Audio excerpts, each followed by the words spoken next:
Hello everyone, this is Jeff Wilkerson, Professor of Physics at Luther College, bringing you once again what to look for in the night sky. This time we're talking about the week of February 28th, 2022, so basically the first week of March. We will start as we have in weeks past. We're going to start talking about the planets and the moon in the morning sky right now. And so we're going to actually talk about this very first day of our observing week, the morning of February 28th. So if you get a chance to get out there and look in the morning sky of February 28th, it's going to be a real challenge, some of this. We got Venus out there. Venus is bright and beautiful in the morning sky right now. I see it every morning that it's clear here. And you should go out and take a look at Venus. And I don't think you'll be able to miss Venus. On the morning of the 28th, the moon will be a very slender crescent, about as thin a crescent as you're able to see easily if you don't want to work at it. 6 or 7% full maybe. And it's about 20 degrees, 2 fist widths below and east, south and east of Venus in the morning sky. So you get out there as the morning glow of the sun starts to appear there. Look for the moon. See if you can pull this very slender crescent moon out, making a nice pairing with Venus, not terribly close. Now Mars is in this region too, and see if you can see Mars forming that triangle of moon and Mars and Venus like that in the morning sky. It's worth the effort. I think you'll enjoy that. Now, what's a real challenge, and I think you're going to have a hard time picking this out. If you look at any of the pictures that I post of the morning sky, you know that I have quite a few hills around. I'm sitting down in a valley, and unless I want to go out someplace to get a better horizon, I have to look over those hills. And so those hills obscure things that are close to the horizon. And so I think I'll have a hard time seeing this, but about 8 degrees, less than a fist width at arm's length, to the east and north of that very slender crescent moon is Saturn. Rising into the morning sky. Saturn's just going to get better and better and better in the morning sky. And just to the west, just below Saturn, is Mercury.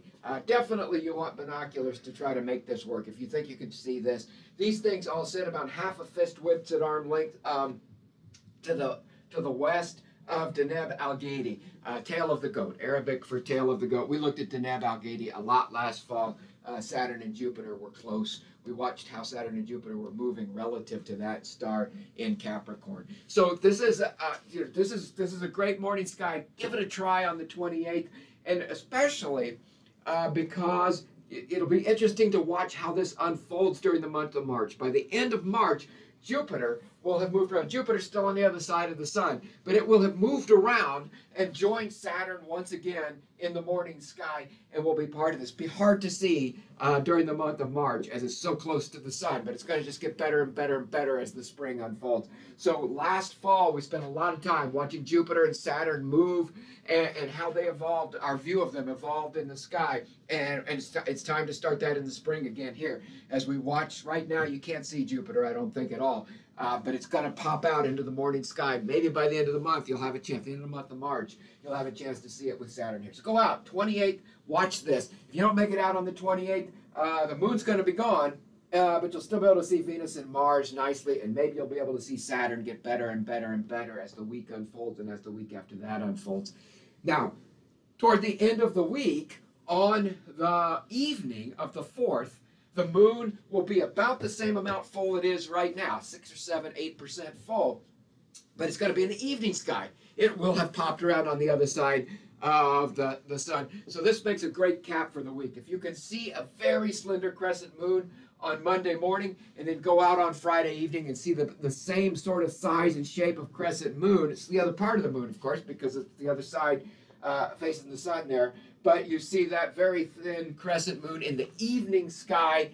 It's in a pretty star. It's in a void of stars. It's not a star-rich region of the sky. By the next night, Saturday night, the 5th, that is. Yep, Saturday night the 5th. By that night, it will have more or less doubled in how illuminated it is. It'll be over 10% full, so it'll be a much easier target to see on Saturday night, and it'll be sitting 17 degrees, I think it is, almost 2 fist widths at arm's length, south of a second magnitude star in Aries.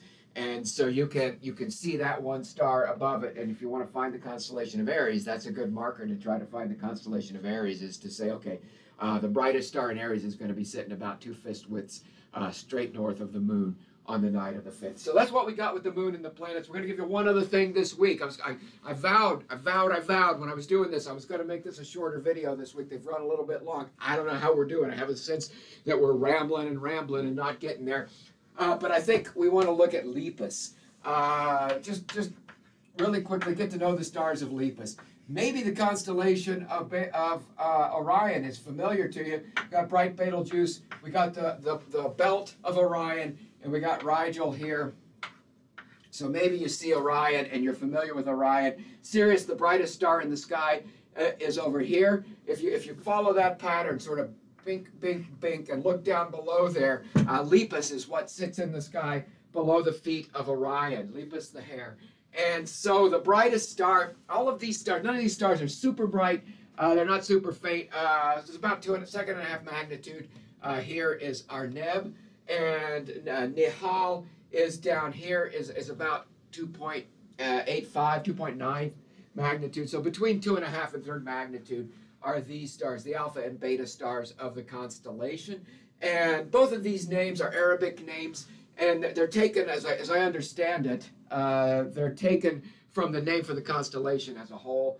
And so these are both apparent double stars. Maybe not true companion, not true binaries, but they're both relatively hard. Nihal, in particular, has a companion star that's very faint. Both of the companion stars are about 11th magnitude, which is you need a pretty good telescope to really be able to pick that out. And our Neb's companion is far enough distant that you should be able to see it. Nihal's is pretty close to the brighter star and hard to pick out. So if you got a telescope and you want to challenge, go in and pick out the companions to Arneb and Nihal. Now, Gamma Lepus, Gamma over here, Leporis, I think is what we would say. Gamma Leporis is a fainter star, 3.5 magnitude, maybe a little fainter than that, 3.8 magnitude. And it's a double star, and it's a true binary star. We don't really see the binary motion. They're widely separated, but they're moving through space together, so they sure look like they're part of a binary system. They're moving through space together here. And these are a different color stars, so it's a really nice double star. So this Gamma Leporis is a star that you want to go out and you want to check out as a nice double star. Now, while you have your telescope out there and you're poking around in Lepus, you've learned this pattern of Lepus, so you start to see it when you walk outside. And you say, there's Lepus, great, each night. And while you have your telescope out, you pop down here from Arneb to Nihal, the 2 brightest stars in the constellation, go about the same distance below Nihal, and there's a pretty nice globular cluster, M79. It's pretty far south for me. For those of us who live as far north as I live, if you live further south, then you're in better shape for this. But you've got M79 as this globular cluster. Give it a try with your telescope while you're out there looking at Gamma Leporis there, and seeing if you can find the very faint companions to Arneb and Nihal. Check out M79 as well. It's very good. Now, if you really want to challenge and you really want to spend the night exploring the Lepus region, this whole area right here is just full of galaxies, and they're all really faint and really hard targets. Okay, so if you got a decent telescope and you want to poke around in this region, you can either look some of these up. Some of them don't even have NGC numbers. A lot of them do have NGC numbers, but some of them are so faint that they don't even have New General Catalog numbers. But you can look up these galaxies and see if you can track them down. Ask your telescope to go find them if you've got go-to feature on your telescope. If you don't, if you just slowly scroll around in here and take your time and are really patient, you may start to see very, very faint smudges pop out against the background. And you'll know what you're looking at is one of these galaxies that's in here. You probably won't know which one it is, but you'll have a pretty good sense that it's a galaxy because there are so many galaxies in there. It's worth doing. It's a fun little adventure to try. So watch the moon in the morning on the morning of the 28th. Very slender moon, playing with the planets over here, and then by Friday evening, very slender crescent moon has popped out in the evening sky. No planets around there so much. It's in a kind of a void of the sky where it's dark. And then take some time and get to learn the stars of Lepus. And if you have a telescope, get out there and look at some of the double stars in Lepus, globular cluster M79, and see what you can find in the way of galaxies if you really want to challenge. I hope you have a great week, everybody. As always, thanks for watching, and we'll have something new for you next week. Take care.